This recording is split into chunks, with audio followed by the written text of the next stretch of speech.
I met Sarah summer of '94. We've been married for 24 years. We have 3 children. They each have their own unique, distinct personalities. Hannah is a lover of people. Isaac is a doer. He's a servant's heart. And then Josiah is just kind of the quiet spirit. Josiah's favorite place to be in the world is church. He loves church. He loves his class. He's an out loud. He loves it. Josiah has always been uniquely made. It's just there's things about him that were always different from the time he was little. When it came to homework at night, what would take a normal student 15, 20 minutes to finish, it would take us an hour and a half.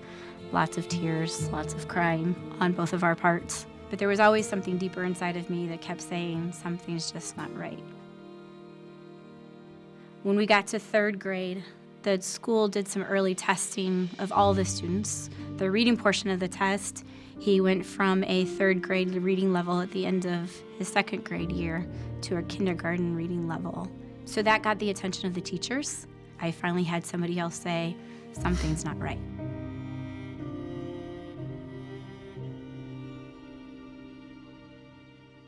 We just assumed that we would meet with the neurologist and they would do some testing and they would come back and they would say, this is what's going on. We went into the MRI. The MRI tech came in and said, we need to change. We're gonna do it with a contrast dye. So I kind of looked at her and said, is there anything I should be concerned about? She said, we have a neurologist on the phone and he would like to speak to you. And it was right then and there that my heart kind of sank.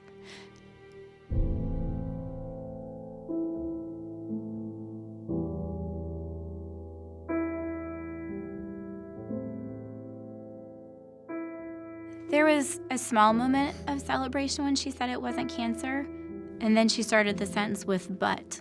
She said that while it's not cancerous, because of its location, because of its size, that it would continue to be a lifelong process and he would need continued surgeries.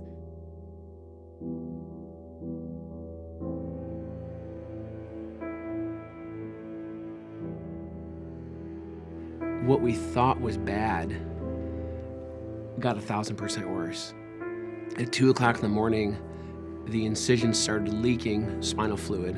Our neurosurgeons at Riley said he needs to get down here immediately. I drove 100 miles plus at 2 o'clock in the morning.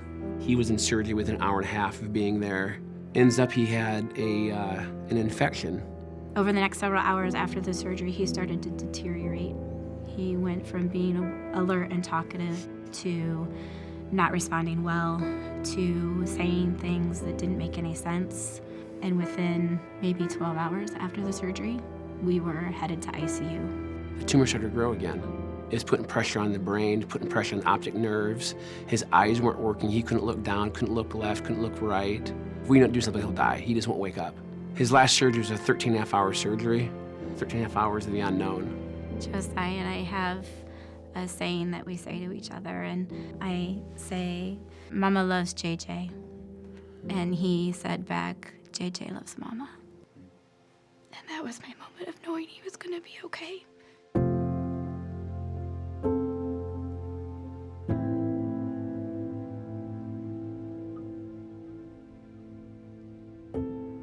I remember sitting in the hospital, laying there in the bed, just staring to the ceiling, counting tiles. Who signed us up for this? We went off this bus. I'm done. And I walked across the street to get lunch, and there's this staircase there, and I stopped at the bottom of the staircase, just leaned in, and I ran up the stairs. I got to the top of the stairs and looked down and said, you know what? I'm either gonna complain and moan and bellyache, or I'm gonna lean in and fight for my family.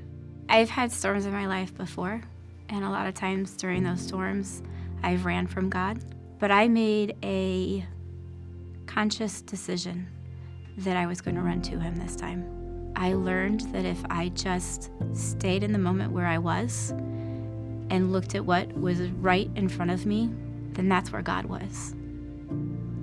As we look towards the future and try and figure out what that is, I can worry about it and I can fret about it, or I can live in the moment where I'm at and love it. It has grown all of us so much.